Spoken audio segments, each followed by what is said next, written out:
إن الحمد لله نحمده ونستعينه ونستغفره ونعوذ بالله من شرور أنفسنا ومن سيئات أعمالنا من يهده الله فلا مضل له ومن يضلل فلا هادي له أشهد أن لا إله إلا الله وحده لا شريك له وأشهد أن محمدًا عبده ورسوله صلى الله عليه وسلم أما بعد فإن خير الحديث كتاب الله وخير الهدي هدي محمد صلى الله عليه وسلم وشر الأمور محدثاتها وكل محدثة بدعة وكل بدعة ضلالة وكل ضلالة في النار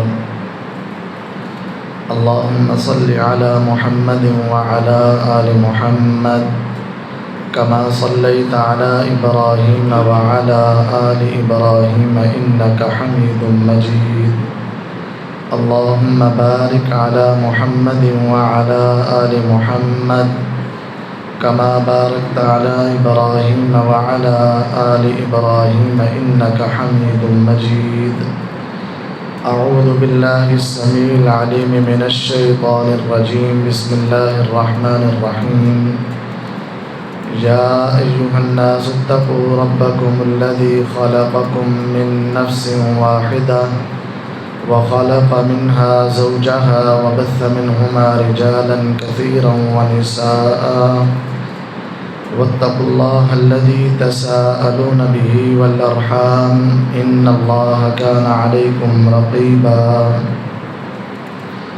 يا أيها الذين آمنوا اتقوا الله حق تقاته ولا تموتن إلا وأنتم مسلمون يا أيها الذين آمنوا اتقوا الله وقولوا قولا سديدا يصلح لكم أعمالكم ويغفر لكم ذنوبكم ومن يطع الله ورسوله فقد فاز فوزا عظيما ہر قسم کی حمد و ثناء، تعریفات، تکبیرات، تسبیحات، تمجیدات اللہ مالک الملک ذوالجلال والاکرام کی ذات بابرکت کے لیے، جو پوری کائنات کا خالق و مالک، مشکل کشا، حاجت روا، داتا اور غوث اعظم ہے۔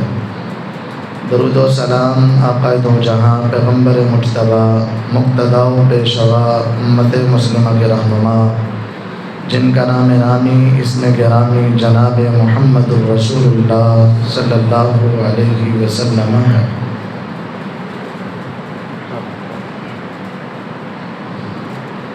سامعین محترم، گزشتہ خطبات سے قرآن مجید 15واں سپارہ سورۃ الکہف کا معنی اور مفہوم آپ احباب کے سامنے بیان کر رہا ہوں۔ گزشتہ خطبہ جمعۃ المبارک میں بات انشاءاللہ کہنے کے حوالے سے چل رہی تھی۔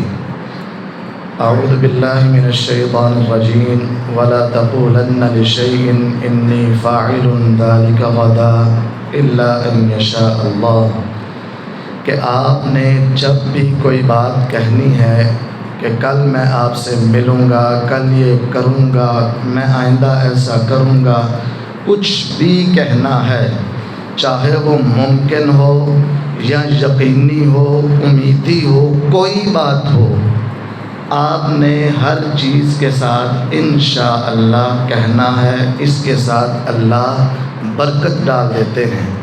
بڑا مشکل سے مشکل کام بھی اللہ اپنے بندے کے لیے آسان کر دیتے ہیں۔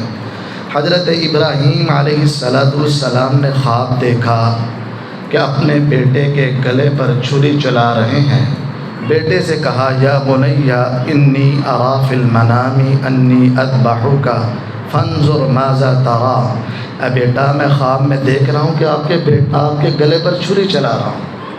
اب کوئی انسان خود لیٹے اپنے گلے پر چھری چلوانے کے لیے بڑا مشکل کام ہوتا ہے۔ بیٹے نے جب یہ بات اپنے باپ سے سنی اور اس کو پتہ ہے کہ انبیاء کا خواب وہی ہوتا ہے، انہوں نے کہا یا ابت افعل ما تؤمر ستجدنی انشاء اللہ من الصابرین۔ ابا جان، جو رب نے آپ کو حکم دیا ہے آپ کریں، اگر میرے اللہ نے چاہا تو آپ مجھے صبر کرنے والوں میں سے پائیں گے۔ یہ اتنا بڑا کام، اتنی بڑی آزمائش، اس میں باپ اور بیٹا پورے اترے انشاءاللہ کی برکت کے ساتھ۔ تو لوگوں نے دیکھا، آج ہم سنتے ہیں، قرآن میں پڑھتے ہیں، تو انشاءاللہ کی یہ برکات ہیں۔ پوری کائنات کا نظام ہی انشاءاللہ پر ہے۔ قل اللہم مالک الملک تؤتی الملک من تشاء۔ اے اللہ، پوری کائنات میں جس کو تو چاہے بادشاہت دے دے، تیرے اختیار میں ہے۔ تؤتی الملک من تشاء وتنزع الملک ممن تشاء۔ اے اللہ، جس سے تو چاہے بادشاہت چھین لے۔ وَتُعِزُّ مَن تَشَاءُ، جسے تو چاہے عزت دے دے۔ وَتُذِلُّ مَن تَشَاءُ، اللہ جسے تو چاہے ذلیل و خوار کر کے رکھ دے۔ بِيَدِكَ الْخَيْرُ، یہ سارے معاملے تیرے ہاتھ میں ہے۔ إِنَّكَ عَلَى كُلِّ شَيْءٍ قَدِيرٌ، اور بے شک تمہارا رب ہر چیز پر قادر ہے۔ اس لیے ہر شخص نے جب بھی کوئی جملہ کہنا ہے تو انشاءاللہ ساتھ لازماً کہنا ہے۔ آگے اللہ فرما رہے وَاذْكُرْ رَبَّكَ إِذَا نَسِيتَ۔ ہاں، اگر آپ نے کوئی بات کہی اور انشاءاللہ کہنا بھول گئے تو آپ کو جب بعد میں یاد آئے تب آپ اسی وقت انشاءاللہ کہیں۔ کچھ لمحات بعد یاد آیا، اگلے دن یاد آیا، 2 دن بعد یاد آیا، جب آپ کو یاد آئے آپ اس کے بعد انشاءاللہ لازماً کہیں۔ وَاذْكُرْ رَبَّكَ إِذَا نَسِيتَ وَقُلْ عَسَىٰ أَن يَهْدِيَنِ رَبِّي لِأَقْرَبَ مِنْ هَذَا رَشَدًا۔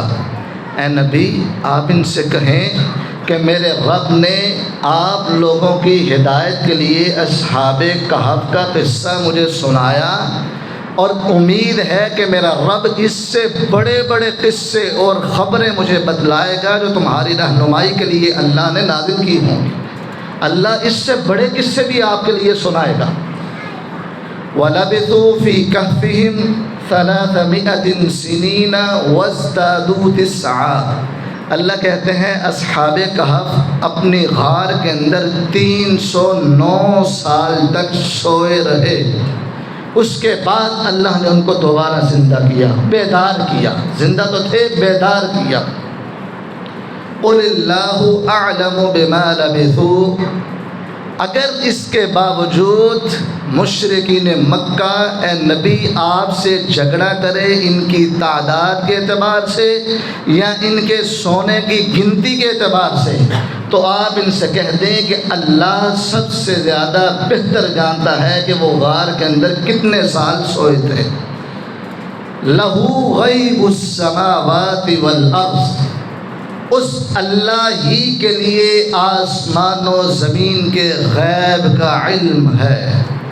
اللہ ایسے بھی کہہ سکتے تھے آسمان اور زمین کے غیب کا علم اللہ کے پاس ہے، لیکن کلام کے اندر حصر پیدا کرنے کے لیے، تاکید کرنے کے لیے لہو اللہ نے پہلے بیان کیا۔ اللہ ہی، صرف اللہ ہی کے پاس آسمان و زمین کا غیب کا علم ہے۔ اس کے علاوہ کوئی نبی، کوئی ولی، کوئی انسان، کوئی بشر، کوئی پیر، کوئی فقیر، کوئی زندہ، کوئی مردہ، کوئی شخص بھی دنیا اور آسمان کے، زمین و آسمان کے غیب کا علم نہیں رکھتا۔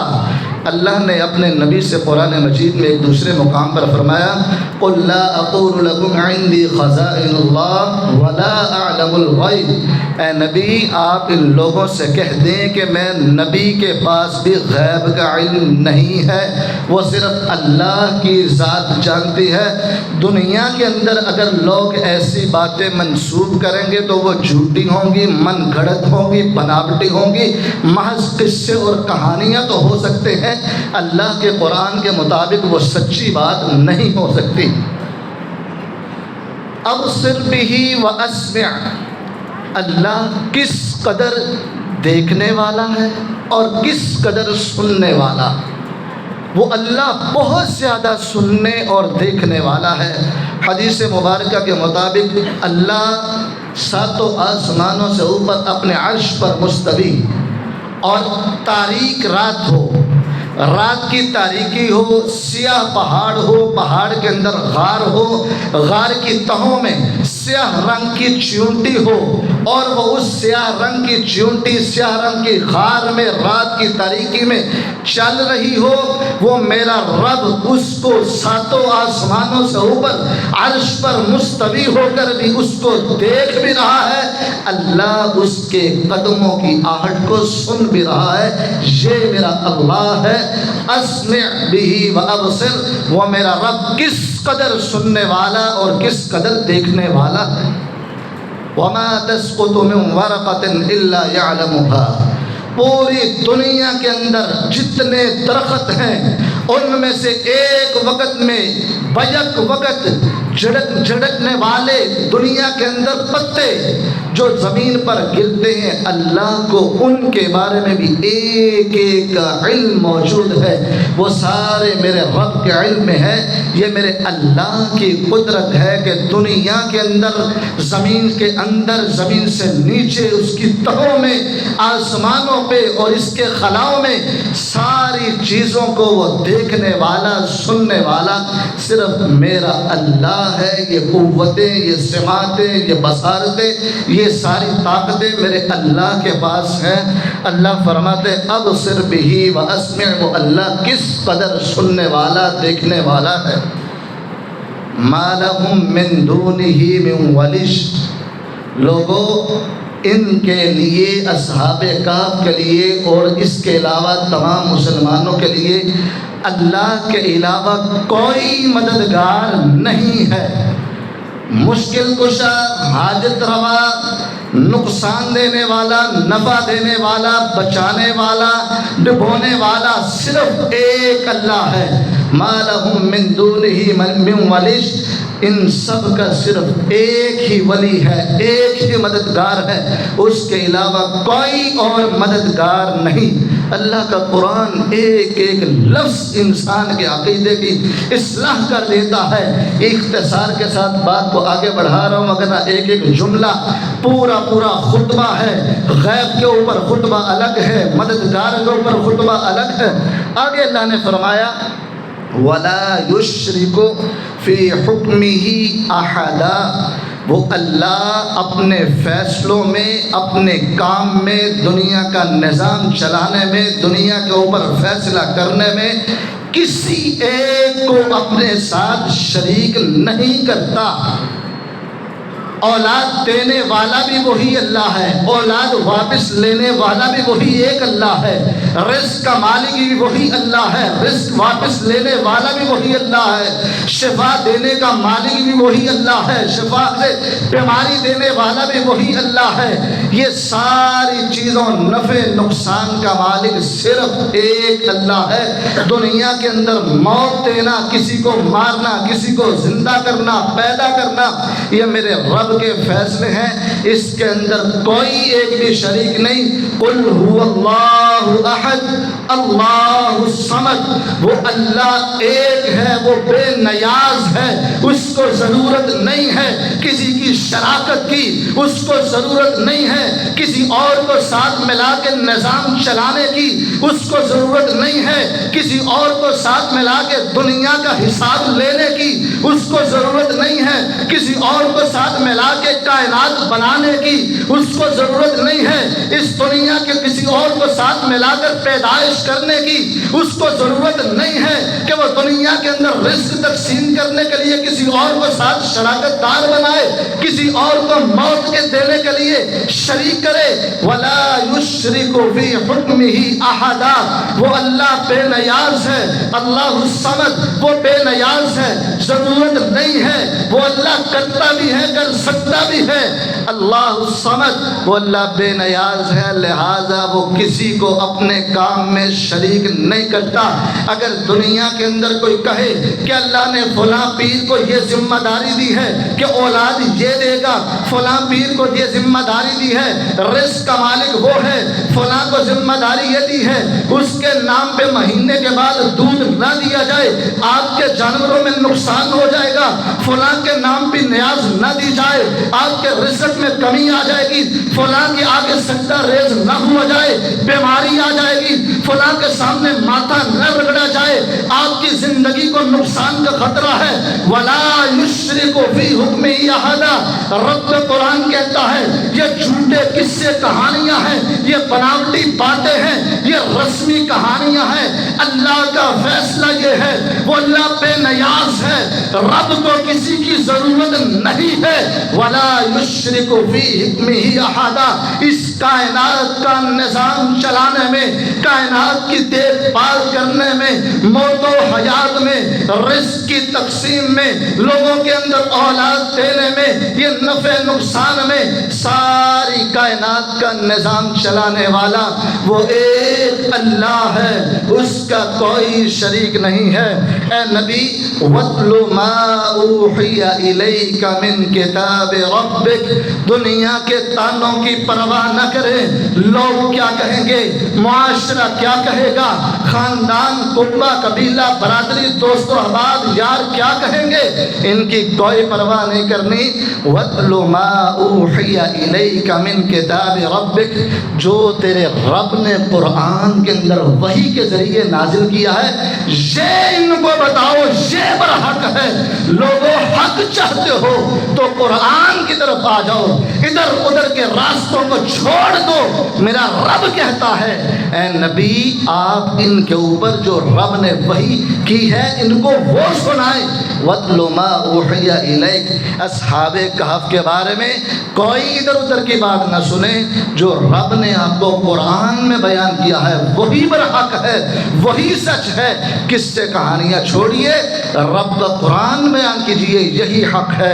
وَاتْلُ مَا أُوحِيَ إِلَيْكَ مِنْ كِتَابِ رَبِّكَ، جو آپ کے رب نے آپ کے اوپر وحی کے ذریعے کتاب نازل کی ہے، وہ ان لوگوں کو پڑھ کر سنائیں۔ لا مبدل لکلماتہ، اللہ کے قرآن کے اندر کوئی تبدیلی نہیں ہو سکتی کسی کی خواہش پر۔ مشرکین مکہ کہتے تھے اے محمد صلی اللہ علیہ وسلم، آپ کیسی توحید والی دعوت لے کر آئے، آپ نے ہمارے سارے معبودوں کی نفی کر دی۔ ایسے تو نہیں کام چلے گا، کچھ آپس میں اتحاد کر لیتے ہیں، کچھ ہماری مان لیں، کچھ اپنے منوا لیں، کچھ ہماری آپ ساتھ چیزیں طے کر لیں، کچھ اپنے کر لیں، مل جل کر اتحاد کے ساتھ کام کرتے ہیں۔ رب کا قرآن کہتا ہے، اللہ ان کے الفاظ، ان کی باتیں نقل کرتے ہیں۔ وَقَالَ الَّذِينَ لَا يَرْجُونَ لِقَاءَنَا ائْتِ بِقُرْآنٍ غَيْرِ هَٰذَا أَوْ بَدِّلْ، وہ لوگ جو اللہ کے قیامت پر ایمان نہیں رکھتے، ملاقات پر یقین اور ایمان نہیں رکھتے، وہ کہتے تھے اے محمد صلی اللہ علیہ وسلم، ہمارے پاس اس قرآن کے علاوہ کوئی اور چیز لاؤ، یا اس قرآن کے اندر تھوڑی سی تبدیلی کرو، کوئی نرمی لے کر آؤ، ہمارے حق میں بھی باتیں کرو۔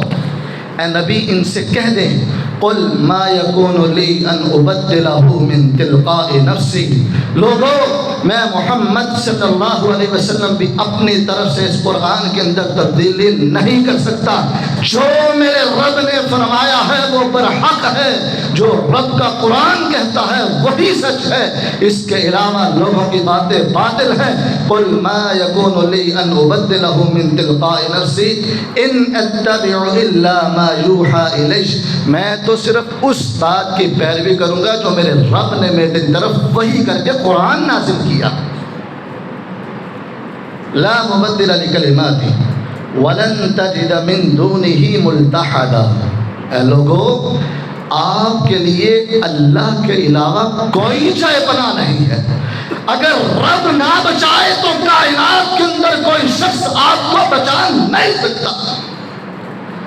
وہ میرا رب بچائے گا تو بچو گے، اگر رب نہیں بچانا چاہے تو پھر کائنات کے اندر کوئی شخص آپ کو بچا نہیں سکتا، آپ کو جائے پناہ نہیں ملے گی۔ اگر آپ کو جائے پناہ ملے گی تو وہ صرف اللہ کے ہاں ہے۔ وَلَن تَجِدَ مِن دُونِهِ مُلْتَحَدًا وَاصْبِرْ نَفْسَكَ مَعَ الَّذِينَ يَدْعُونَ رَبَّهُمْ بِالْغَدَاةِ وَالْعَشِيِّ يُرِيدُونَ وَجْهَهُ۔ مشرکین مکہ ہے، صحابہ اللہ کے نبی صلی اللہ علیہ وسلم کے پاس بیٹھے دین سیکھ رہے تھے۔ صحیح مسلم کے اندر روایت ہے، سعد بن ابی وقاص رضی اللہ تعالیٰ عنہ صحابی رسول بیان کرتے ہیں، ہم 6 افراد رسول اللہ صلی اللہ علیہ وسلم کے پاس بیٹھے ہوئے تھے۔ کہتے ہیں ایک میں، ایک عبداللہ بن مسعود رضی اللہ تعالیٰ عنہ، تیسرے حضرت بلال رضی اللہ تعالیٰ عنہ، چوتھے بنو حذیل قبیلے کا ایک شخص تھا، اور 2 اور افراد تھے صحابی، کہتے ہیں میں ان کا نام نہیں لینا چاہتا، ان کا نام تذکرہ نہیں کیا۔ کہتے 6 افراد تھے، مکہ کے بڑے بڑے چودھری، مالدار، جن کو دولت کا خمار تھا، فخر تھا، غرور تھا، تکبر تھا، ریا تھا کہ میرے پاس دولت ہے، میرے پاس روپیہ ہے، میرے پاس کرنسی نوٹ ہے، میں چودھری ہوں، بڑا ہوں، وڈیرا ہوں۔ اے محمد صلی اللہ علیہ وسلم، اگر ہمیں دین سکھانا ہے تو ان غریبوں کو اپنے پاس سے اٹھا دو، ہم ان کے پاس بیٹھ کر آپ کا دین سیکھیں۔ ہم چودھری، یہ آپ کے کمزور مالدار نہیں ہیں، صحابہ ماڑے ہیں، اور یہ کمزوروں کے پاس بیٹھ کر ہم دین سیکھیں گے؟ آپ ان کو یہاں سے اٹھائیں، پھر ہم آپ کی بات کو سنیں گے۔ نبی صلی اللہ علیہ وسلم کے دل میں یہ خواہش ہوتی تھی کہ میری پوری امت ایمان لے آئے، پوری قوم میری ایمان لے آئے، اللہ کے دین کی طرف آ جائے، چلو کسی طرح سے ہی۔ رب نے فوراً قرآن نازل کر دیا، وَلَا تَطْرُدِ الَّذِينَ يَدْعُونَ رَبَّهُمْ بِالْغَدَاةِ وَالْعَشِيِّ يُرِيدُونَ وَجْهَهُ۔ اے نبی، آپ کے صحابہ اگرچہ غریب ہیں لیکن ان کو اپنی مجلس سے مت اٹھانا، ان چودھریوں کی خاطر۔ وَاصْبِرْ نَفْسَكَ، آپ اپنے آپ کو ان کمزور صحابہ کے پاس ہی ٹھہرائے رکھیں۔ کون صحابہ؟ الذین یدعون ربهم بالغداة والعشی یریدون وجہہ۔ ظاہری ان کی حالت یہ ہے کہ وہ اللہ کو صبح اور شام پکارتے ہیں، رب کی عبادت کرتے ہیں۔ باطنی کیفیت یہ ہے، یریدون وجہہ، وہ اپنے رب کا چہرہ تلاش کرتے ہیں، اپنے رب کی رضا تلاش کرتے ہیں، قیامت کے دن جنت میں جا کر رب کا دیدار کرنا چاہتے ہیں۔ اے نبی، آپ کے یہ صحابہ ہیں جن کے دلوں کی کیفیت بھی یہ ہے، ظاہری کیفیت بھی یہ ہے۔ اتنے عظیم الشان صحابہ کو چھوڑ کر مکے کے چودھریوں کو آپ ترجیح ہرگز نہ دیں۔ جس نے چاہنا ہے ایمان لانا ہے، اس کو عاجزی کے ساتھ آنا پڑے گا۔ چترات ایک طرف ہے، صدارت وزارت اپنے عہدے ٹھاٹ بات ایک طرف ہے، تیرا مال، تیری دولت، تیری کرنسی، تیری ٹھاٹ بات ایک طرف ہے۔ اسلام کا پیمانہ عاجزی انکساری کے اوپر ہے، اتفاق اتحاد پر ہے، مساویت عدل و انصاف پر ہے۔ اگر تو نے اسلام قبول کرنا ہے، عدل و انصاف کے ساتھ کمزور صحابہ کے ساتھ بیٹھ کر اسلام قبول کرنا چاہتا ہے، دین سیکھنا چاہتا ہے تو آؤ، وگرنہ ہمیں تمہاری کوئی ضرورت نہیں ہے۔ وَاصْبِرْ نَفْسَكَ مَعَ الَّذِينَ يَدْعُونَ رَبَّهُمْ بِالْغَدَاةِ وَالْعَشِيِّ يُرِيدُونَ وَجْهَهُ وَلَا تَعْدُ عَيْنَاكَ عَنْهُمْ۔ اے نبی، آپ کی آنکھیں ان صحابہ سے آگے نہ بڑھیں، ایسے نہ ہو کہ آپ ان کو چھوڑ کر ان مکے کو چودھریوں میں دیکھنا شروع کر دیں، ہرگز ایسا نہ ہو۔ یہ کمزور صحابہ کوئی معمولی شخصیت نہیں ہے۔ ان 6 صحابہ میں عبداللہ بن مسعود رضی اللہ تعالیٰ عنہ بھی تھے۔ مسند احمد کے اندر سلسلہ صحیحہ کے اندر روایت موجود ہے۔ عبداللہ بن مسعود رضی اللہ تعالیٰ عنہ قد کے ذرا چھوٹے تھے اور صحت کے اعتبار سے ذرا کمزور تھے، پنڈلیاں ان کی پتلی پتلی تھیں۔ ایک مرتبہ درخت پر چڑھے، مسواک اتارنے کے لیے تیز ہوا چلی، حضرت عبداللہ بن مسعود رضی اللہ عنہ کی پنڈلیاں ہوا کے ساتھ حرکت کرنے لگی، ہلنے لگی۔ صحابہ نیچے کھڑے تھے، مسکرانے لگے۔ آقا کائنات نے پوچھا مما تضحکون، میرے صحابہ تم کیوں مسکرا رہے ہیں؟ فرمایا اللہ کے نبی ہوا چلی ہے، عبداللہ کی پنڈلیاں حرکت کرنے لگی ہیں۔ کائنات کے امام نے فرمایا میرے صحابہ تمہارے نزدیک میرا صحابی معمولی ہے، والذی نفس محمد بجدہ، اس ذات کی قسم ہے جس کے ہاتھ میں محمد عربی صلی اللہ علیہ وسلم کی جان ہے، لَهُ مَا أَثْقَلُ فِي الْمِيزَانِ مِنْ أُحُدٍ، اللہ کی قسم یہ آپ کی نظر میں معمولی ہے، رب ذوالجلال کے ہاں احد پہاڑ سے بھی زیادہ وزنی اس کی ٹانگیں۔ اندازہ کریں چھوٹی چھوٹی ٹانگیں ہوں، کمزور ہوں، ہوا سے حرکت کر رہی ہیں، ان کا وزن کیا ہوگا؟ احد پہاڑ کتنا بڑا ہے، ایک ہماری آنکھ مشاہدہ کرتی ہے، لیکن کائنات کے سب سے سچی زبان کہتی ہے اللہ کے ہاں احد پہاڑ سے بھی زیادہ وزنی ہے یہ ٹانگیں۔ یہ صحابہ کرام ہیں۔ وہ بلال حبشی جن کو مکے کے چودھری غلام سمجھتے تھے، معمولی سمجھتے تھے، ساتھ بیٹھ کر دین نہیں سیکھنا چاہتے تھے، وہ حبشے کا رہنے والا صحابی تھا، رنگ کا سیاہ تھا لیکن توحید کا شدائی تھا، توحید کا متوالا تھا، رب ذوالجلال کی توحید پہ ڈٹ جانے والا تھا، توحید پر کمپرومائز نہ کرنے والا تھا۔ اللہ کے ہاں قدر و قیمت کیا تھی؟ چلتا زمین پہ تھا، قدموں کی آہٹ جنت کے بالا خانوں میں آیا کرتی تھی، اور مکے کا چودھری کا ایک تو اٹھا دے، اور وہاں تو میرے نبی کے ایسے صحابہ تھے، وہ کمزور صحابہ جن کو دیکھ کر انسان کہتا ہے یہ تو ماڑا آدمی۔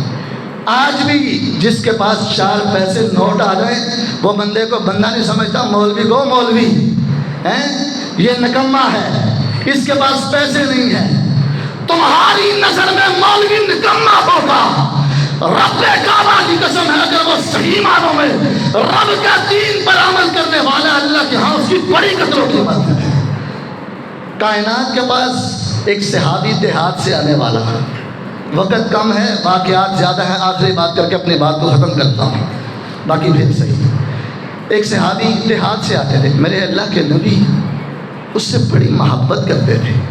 وہ جب دیہات سے آتے آقا کے لیے تحفے کے اندر سبزیاں ترکاریاں لے کر آتے، اور جب وہ واپس جانے لگتے میرے نبی اس کو ستو اور پنیر تحفے میں دے کر بھیجا کرتے تھے۔ ایک دن وہ دیہاتی بازار کے اندر اپنا سامان بیچ رہا تھا، کائنات کے امام وہاں پہ پہنچے، اپنے غریب صحابی کو دیکھا، پیار کے ساتھ پیچھے سے گئے، اس کی آنکھوں پہ ہاتھ رکھا۔ اللہ اکبر، کیا شان ہے اس صحابی کی، کیا مقام ہے کہ وقت کا امام، امام الانبیاء اپنے صحابی سے پیار سے یہ انداز کر رہا ہو۔ اور کہنے لگے، اللہ کے نبی نے کہا من یشتری العبد، آنکھوں پر ہاتھ رکھے ہیں، اس غلام کو کون خریدے گا؟ اللہ اکبر۔ صحابی نے رسول اللہ کی آواز کو پہچان لیا، اور پہچان کر خوشی سے اپنی کمر کو آقا کے پیٹ کے ساتھ لگا کر ملنے لگے۔ اللہ اکبر، کیا احساس کی بات ہے۔ کہنے لگے واللہ تجدنی قاصدا، آقا اللہ کی قسم میری کیا قدر و قیمت، میں تو ایک کمزور سا غلام ہوں، میری کون سی قیمت ہوگی؟ میرے نبی نے کہا میرے صحابی بظاہر دیکھنے میں تو کمزور مالی اعتبار سے ماڑا ہے، لیکن اللہ کی قسم ولیکن لست عند اللہ بقاصد، اللہ کی نگاہ میں تو کمزور نہیں ہے، بل انت غال، رب کے ہاں تو بڑا قیمتی آدمی ہے۔ اس لیے حضرات، محنت کرنے سے انسان کی عزت میں فرق نہیں آتا۔ اگر کوئی محنت کر کے، مزدوری کر کے رزق حلال کمائے، دین کی پیرا داری کرے، اسلام پر عمل کرے، اللہ کے ہاں وہ اس مال و دولت والے ٹھاٹ والے چودھری سے کہیں زیادہ فضیلت والا ہے، جس کو نہ حلال کی تمیز ہے نہ حرام کی تمیز ہے، جس نے نہ رشوت کو دیکھا نہ حرام کو دیکھا، سود سے کھایا، جھوٹ سے کھایا، دھوکہ دیا، فراڈ کیا، لوگوں کے مال پہ ڈاکہ ڈالا، ہڑپ کیا، کھا لیا، چودھری بن گیا، زمین کے اوپر قبضہ کر لیا اور وڈیرا بن کے روب جمانے لگا۔ اللہ کی قسم اس سے وہ غریب محنت مزدوری کر کے حلال کمانے والا کتنا ہی اللہ کے ہاں محبوب اور مقرر بندہ ہوتا ہے۔ اللہ سے دعا ہے اللہ ہمیں دین والوں سے پیار کرنے، محبت کرنے، لوگوں کے ساتھ الفت والا معاملہ فرمائے۔ اللہ کہنے والے سننے والے سب کو عمل کی توفیق عطا فرمائے۔ آخر دعوانا الحمدللہ رب العالمین۔